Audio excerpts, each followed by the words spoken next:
Ambassador Kale stepped through the sliding doors of Research Station Omega-7, his boots clicking against the metal floor.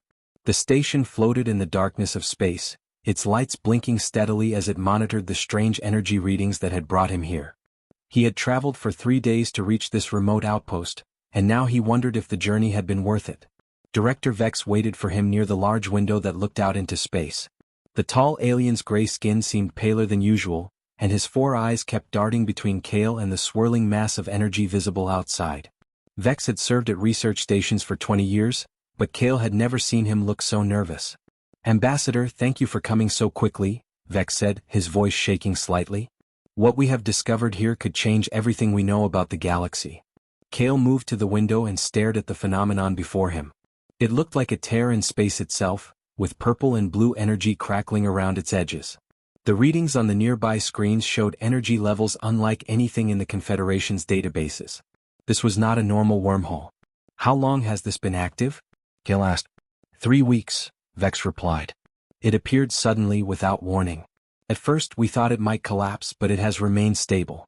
The energy signature suggests it connects to a system far beyond our mapped territories." Kale frowned. The Galactic Confederation had been exploring space for over 1,000 years. They had contact with hundreds of civilizations across dozens of star systems. Finding something truly unknown was rare these days.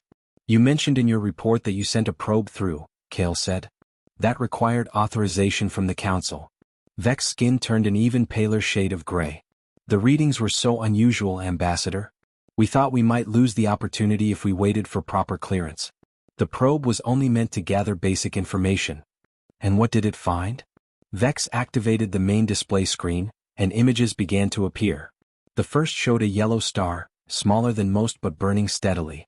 Then came planets, several of them with one blue and green world that immediately caught Kale's attention.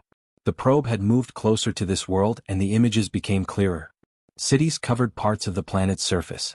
They were not the gleaming towers of advanced civilizations, but rather sprawling collections of smaller buildings. Primitive spacecraft moved through the planet's atmosphere, crude metal constructions that burned chemical fuel to achieve flight. But there were many of them and they followed organized flight patterns. Then came the faces. The probe had intercepted communication signals, and the screen now showed dozens of different beings. They walked on 2 legs like many galactic species, but their features were unique. Some had dark skin, others light. Their hair came in different colors and textures. Most interesting to Kale were their eyes. They showed intelligence, curiosity, and something else he could not quite identify. "They call themselves humans," Vex explained. "The probe recorded thousands of their communications before it stopped transmitting. They speak many different languages but they seem to understand each other. We heard names like Juan, Yuna, Day, and Nari repeated often in their broadcasts." Kale studied the images more carefully. The humans appeared to be organizing themselves on a planetary scale. Their primitive spacecraft were gathering in specific locations, and their communications suggested they were aware that something unusual was happening in their system. "Have they detected our probe?" Kale asked. "We believe so. Their space-watching equipment is more advanced than their other technology suggests. They noticed when the probe appeared, and they tried to communicate with it before it went silent." "Went silent? You mean it was destroyed?" Vex shook his head. "We think they captured it. The last transmission showed several of their spacecraft surrounding our probe. Then all contact was lost." Kale felt a chill run through him. A pre-FTL civilization that could capture Confederation technology was unusual, but not unheard of. What worried him was how quickly they had responded. Most primitive species took weeks or months to organize a response to alien contact. These humans had acted within hours. "What do we know about their society?" Kale asked.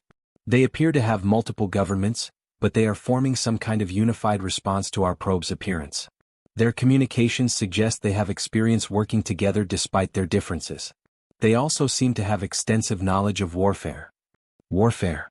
Kale raised an eyebrow. The Confederation had not fought a real war in over 200 years. Most species abandoned large-scale conflict once they developed space travel. "Yes, Ambassador. Much of their entertainment and historical records focus on military conflicts. They seem to study warfare the way other species study art or science. But they also show great capacity for cooperation and learning." Kale turned back to the window, watching the energy anomaly pulse with otherworldly light. The Confederation's first contact protocols were designed for this exact situation. When they encountered a pre-FTL civilization that showed signs of readiness, they would send a diplomatic fleet to make peaceful contact. The process had worked successfully hundreds of times before. "Prepare a message to the Council," Kale said finally. "Request a diplomatic fleet for first contact operations. Standard protocols. Are you certain, Ambassador? Perhaps we should study them longer before making direct contact." Kale looked at the images of the humans one more time. Their faces showed intelligence and determination, but also something that looked like hope. They were clearly ready to meet the wider galaxy. "They have already detected us," Kale said. "Waiting longer would only make them suspicious. We will follow established procedures." The decision was made. Neither Kale nor Vex could have known that this choice would lead to the greatest catastrophe in galactic history. Captain Wren stood on the bridge of the Confederation flagship Harmony, watching the blue planet grow larger on the main screen. Earth looked beautiful from space, with white clouds swirling over green and brown continents.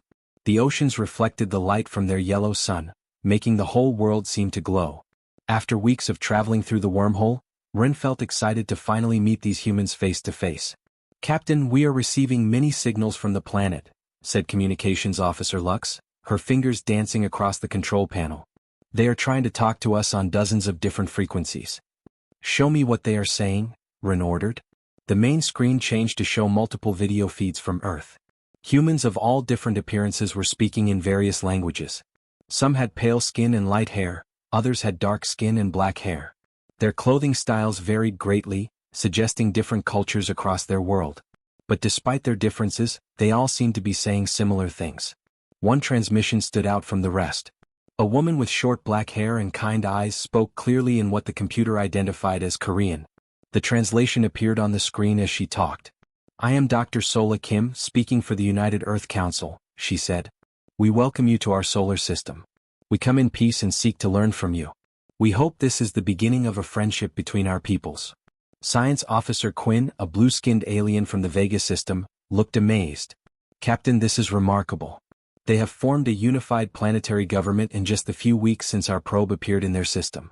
Most civilizations take years to organize such cooperation." Wren nodded, equally impressed. The humans had not only detected their approach but had managed to put aside their differences to speak with one voice. This level of organization was rare among pre-FTL species. "Open a communication channel," Wren ordered. "Let us introduce ourselves properly."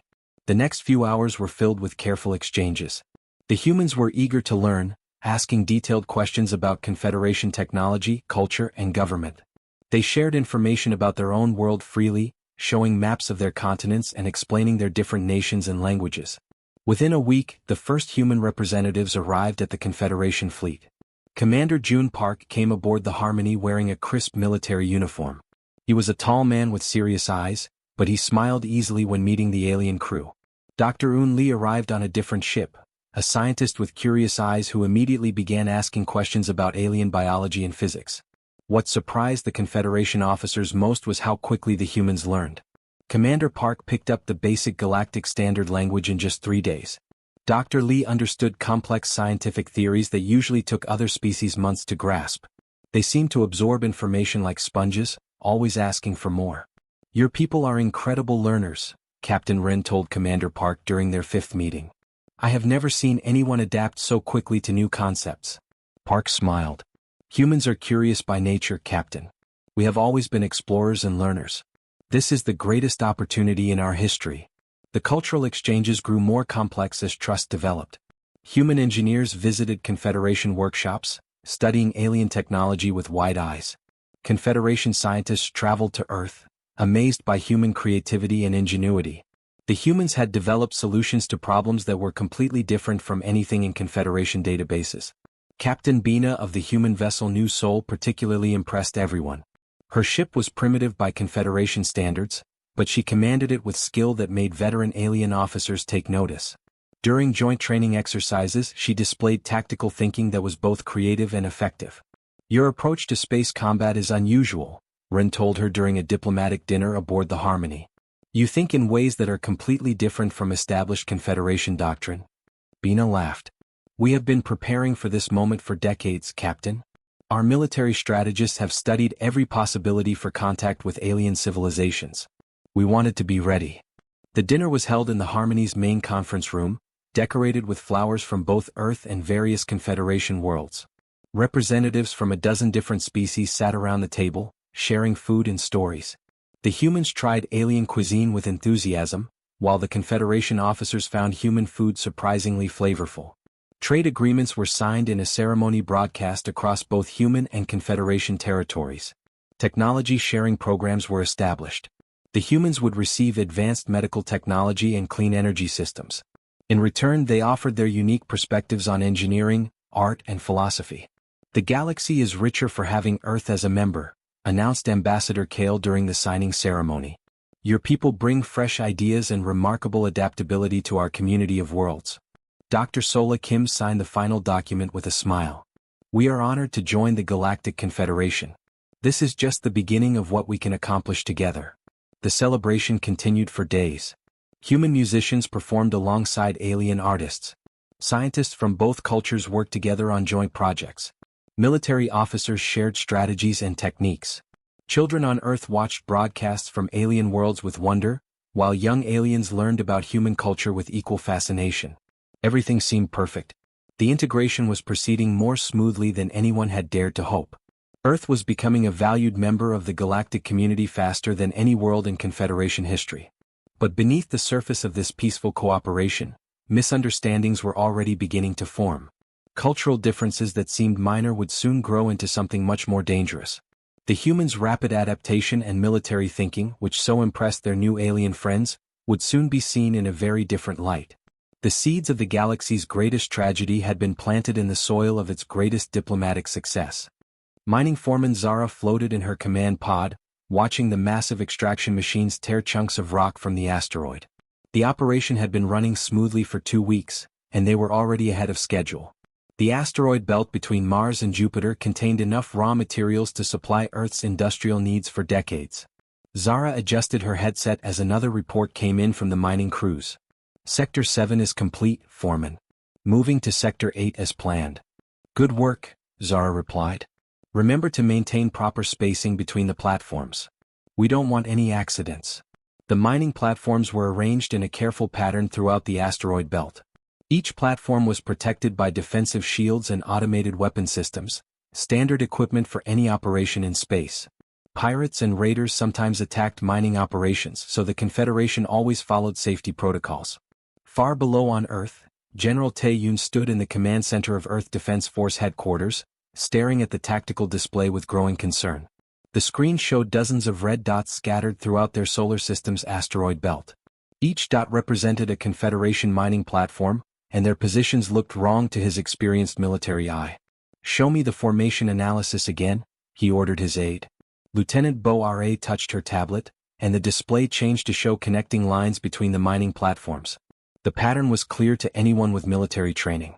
The platforms formed overlapping fields of fire that could destroy any ship trying to pass through the belt. Sir, they have positioned these platforms to control all major shipping routes between the inner and outer planets, Lieutenant Bo Ra said quietly. Any ship traveling to Mars, Jupiter, or beyond would have to pass through their weapons range. General Tae picked up his secure phone and called President Ho Jin directly. Mr. President, we need to talk immediately. The situation in the asteroid belt is not what it appears to be.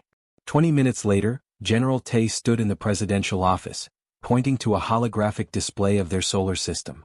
President Ho Jin studied the image with the tired eyes of a man who had not slept well in weeks. They told us this was a simple mining operation to help our industrial development, General Tae explained. But look at the positions. These platforms form a perfect defensive network. They could stop any Earth ship from traveling freely in our own solar system. Ambassador Sun he shifted uncomfortably in her chair. She had been working closely with the Confederation representatives and had grown to trust them. Perhaps we are misunderstanding their intentions, she suggested. Mining operations often require defensive positions. Space can be dangerous. Ambassador, I have been studying military tactics for 30 years, General Tae replied firmly. This is not a mining operation. This is preparation for invasion. They are building a blockade around our own planet. President Ho Jin walked to the window, looking up at the sky where he knew the alien platforms waited. How certain are you, General? 90% certain, sir. The positioning is too perfect to be accidental. They could cut off Earth from the rest of the solar system with the push of a button. The president was quiet for a long moment. Finally, he turned back to face them. Send ships to investigate. But make sure they know this is a peaceful mission. We need to find out what is really happening up there. Captain Mei Young received her orders while her ship, the Incheon, was docked at Luna Station. She was a veteran officer with 15 years of experience, known for her calm approach to difficult situations. Her mission was simple: approach the mining operation and request a meeting with the Confederation commanders. Take 3 escort ships, General Tay had told her. But remember, this is a diplomatic mission. We want answers, not a fight. Captain Mei chose her escort carefully. The destroyers Seoul, Busan, and Daegu were all commanded by experienced officers who could be trusted to remain calm under pressure. As they approached the asteroid belt, Mei opened communication channels on all Confederation frequencies. Confederation Mining Fleet, this is Captain Mei Young of the Earth Defense Force ship Incheon, she broadcast. We request permission to approach for a diplomatic meeting. Please respond. On mining platform Alpha, Commander Vel received the transmission with surprise and growing alarm. His screens showed 4 Earth military ships approaching in battle formation. Their weapons were powered down, but they were clearly warships designed for combat. Sir, they are requesting a meeting, his communication officer reported. But they are approaching with armed military vessels. Commander Vel had served with the Confederation fleet for 20 years. He had seen this pattern before. Primitive species often used diplomatic meetings as cover for sneak attacks. The humans were approaching with warships, not diplomatic vessels. This violated every standard protocol for peaceful contact. Signal the defense fleet, Vel ordered. We have a potential hostile approach. Within minutes, 6 Confederation security ships moved to intercept the human vessels. These were not mining platforms but full military ships with advanced weapons and shields. They took positions around the approaching Earth ships, weapons powered and ready. Captain Mei saw the alien ships on her screen and felt her heart sink. This was not the response she had expected from a peaceful mining operation. All ships, maintain formation but keep weapons offline, she ordered. Continue broadcasting our peaceful intentions. But Commander Vel saw only what his training told him to see: an armed group of primitive ships attempting to use false diplomacy to get close enough for an attack. The Confederation had protocols for exactly this situation. Fire warning shots, Vel ordered. If they do not retreat immediately, destroy them. The warning shots flashed past the human ships like deadly lightning. Captain Mei realized with horror that the situation was spinning out of control. All ships, reverse course immediately, she shouted into her communicator. But it was too late. Commander Vel interpreted the human ship's sudden movement as preparation for attack. Following standard Confederation protocols for dealing with primitive aggression, he gave the final order. All ships, open fire. Eliminate the threat. The 4 human ships disappeared in brilliant flashes of light, vaporized by weapons they never had a chance to understand. Captain Mei Young, who had served her planet faithfully for 15 years, died still trying to broadcast a message of peace. Admiral Kai Sung walked slowly across the bridge of the Sejong, his boots silent on the metal floor. The ship hummed with power around him, its engines running on technology that had been alien just 6 months ago. Now it was human technology, improved and made deadlier by minds that understood warfare in ways the galaxy had forgotten. Through the main viewport, he could see the wreckage of 3 Confederation cruisers floating in space. Their twisted metal hulls reflected the light from a distant star, a reminder of how quickly things had changed since the massacre at the asteroid belt. Admiral, we have completed the analysis of the captured shield generators, reported Chief Engineer Yuna from her station. She was young, barely 30 years old, but she had learned to reverse engineer alien technology faster than anyone thought possible. I believe we can now penetrate any Confederation defense system. Show me, Kai said, moving to stand behind her workstation. Yuna activated her display, showing technical diagrams that would have been impossible for humans to understand just months ago. But war had a way of teaching hard lessons quickly. Their shields work by creating energy barriers at specific frequencies, she explained. But they have a weakness.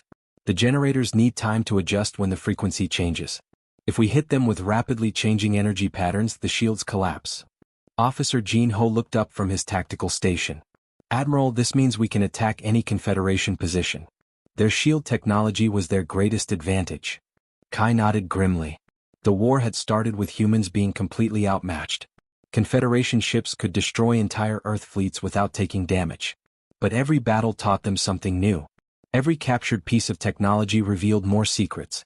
Now they were no longer the helpless primitives who had watched their ships die at the asteroid belt. "Prepare the new weapon systems for field testing," Kai ordered. "And send word to Earth Command. It is time for the next phase of our operations." The war had awakened something in humanity that had been sleeping for thousands of years. Before they had developed space travel, humans had been warriors. They had fought wars across every continent of Earth, developing strategies and tactics that pushed the art of warfare to its limits. They had created weapons so terrible that they nearly destroyed their own planet. Only then had they learned to control their violent nature and work together. But the knowledge remained, passed down in military academies and strategy schools. When the Confederation attacked, that ancient knowledge awakened like a sleeping giant. Captain So-Ra stood on the bridge of her ship, watching Kepler 442b grow larger on the screen. The mining world was home to 50 million Confederation citizens, and its orbital defenses had been considered impenetrable. But So-Ra had studied the ancient human military text called The Art of War, and she understood that every defense had a weakness. "Begin the flanking maneuver," she ordered her fleet. "Remember, we are not here to destroy the planet. We want the mining facilities intact." The battle for Kepler 442b lasted only 4 hours. So-Ra's ships attacked from 6 different directions at once, using a strategy called the swarm technique that overwhelmed the planet's defensive systems. By the time the defenders understood what was happening, human marines were already landing on the surface. The mining world surrendered without further resistance. For the first time in Confederation history, an entire star system had fallen to a species that had been contacted less than a year earlier. General Du Hyun became a legend during the Battle of Vega Prime. The star system was home to the Confederation's largest military academy, and its defenses were commanded by their best strategic minds. But Du Hyun had spent his entire career studying military history from across human culture. He combined tactics from ancient Chinese warfare with strategies from European battlefields and modern aerospace combat doctrine. The result was something the galaxy had never seen before. Du Hyun's forces seemed to be everywhere at once, attacking from impossible angles and disappearing before the enemy could respond. The Confederation fleet was twice the size of the human force, but it was defeated in detail, one small group at a time. "How did they do this?" asked Admiral Rex as he reviewed the battle reports from his office on the Confederation capital world. The holographic display showed the tactical situation at Vega Prime, but he could not understand how the humans had won such a decisive victory. Commander ZYX, his aide for 15 years, pulled up more detailed analyses. "Sir, they are adapting faster than we thought possible. Every battle teaches them new lessons, and they apply those lessons immediately to the next engagement." "But they were primitive just months ago," Rex said, his voice filled with disbelief. "They had chemical rockets and nuclear weapons. How are they defeating our most advanced fleets?" "They have united their entire species for war, sir," ZYX replied quietly. "We thought that was impossible for a newly contacted civilization. Most species spend decades arguing about how to respond to alien contact. But the humans made a decision as one people and committed all their resources to it." The reports continued to arrive, each one worse than the last. Commander Sung Min had developed something called the Ghost Protocol that allowed human ships to travel through space undetected. Human fleets were appearing deep inside Confederation territory without warning, attacking supply lines and communication centers. The mining world of Proxima Centauri fell to a surprise attack. The industrial centers at Wolf 359 were captured intact. The Confederation fleet at Barnard's Star was destroyed in a battle that lasted less than an hour. Each victory made the humans stronger. They captured more technology, learned more secrets, and applied their new knowledge with terrifying efficiency. What the galaxy was discovering was that humans were not just another species learning about war. They were the descendants of beings who had perfected warfare over thousands of years of constant conflict. Planet after planet fell to human forces. Star systems that had been Confederation territory for centuries suddenly found human ships in orbit, demanding surrender. The war that was supposed to end quickly with overwhelming alien superiority had become something else entirely. It had become humanity's awakening to its true nature as the galaxy's most dangerous predator. The courtroom on New Proxima felt cold and empty, its vast space designed to hold hundreds of observers now containing only a handful of beings. Outside the tall windows, the planet's 3 moons hung in a sky that had once been filled with the busy traffic of a thriving galactic civilization. Now only a few ships moved between the stars, and most of those belonged to the humans. Former Ambassador Kale sat in the defendant's chair, his hands folded in his lap. He looked older than his 60 years, his gray hair now completely white from the stress of the past months. The weight of what had happened pressed down on him like a physical thing, making it hard to breathe. Judge next entered the courtroom wearing the traditional black robes of the Confederation justice system. She was one of the few surviving members of the Supreme Tribunal, her people's homeworld having been one of the lucky ones that surrendered before the human fleets arrived. Her 4 eyes swept the nearly empty room before settling on Kale. "This tribunal is now in session," Judge next announced, her voice echoing in the vast space. "Ambassador Kale of the former Galactic Confederation, you stand accused of genocide through criminal negligence. How do you plead?" Behind Kale sat General Mi Young of the Human Peace Corps, wearing the simple gray uniform that had become familiar across the galaxy. She was there as an observer, representing the new galactic government that humanity had reluctantly accepted responsibility for. The irony was not lost on anyone present. The species that had destroyed the Confederation now worked to protect and rebuild what remained. "I plead not guilty, Your Honor," Kale said, his voice barely above a whisper. Prosecutor Yez, a tall alien with blue skin and 6 arms, stood at his table. He had been one of the Confederation's most respected legal minds before the war. Now he was one of only a dozen prosecutors still alive to seek justice for what had happened. "Your Honor," Prosecutor Yez began, "the evidence will show that the defendant's actions led directly to the greatest catastrophe in galactic history. 17 billion Confederation citizens are dead. 400 worlds have been conquered or destroyed. An entire galactic civilization that took thousands of years to build has been reduced to 12 surviving planets. All because Ambassador Kale opened unauthorized contact with a species we should have left alone." Kale closed his eyes, remembering the moment he had made that fateful decision at Research Station Omega-7. It seemed like a lifetime ago, though it had been less than 2 years. He had followed all the proper protocols, made all the right choices according to everything he had been taught. How could he have known what would follow? "The defendant will have his chance to respond," Judge next said. "Prosecutor, present your evidence." Yez activated a holographic display that filled the center of the courtroom. Images appeared showing the peaceful first contact, the cultural exchanges, the signing of trade agreements. Then came the darker images. The destruction at the asteroid belt, the first human attacks, the systematic conquest of world after world. "The prosecution will show that Ambassador Kale ignored clear warnings about human nature," Yez continued. "Intelligence reports showed that humans had a history of warfare unlike any species we had encountered.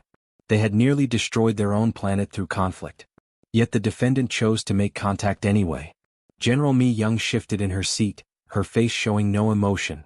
She had been a colonel during the war, one of the tactical planners who had helped design the strategies that brought down the Confederation.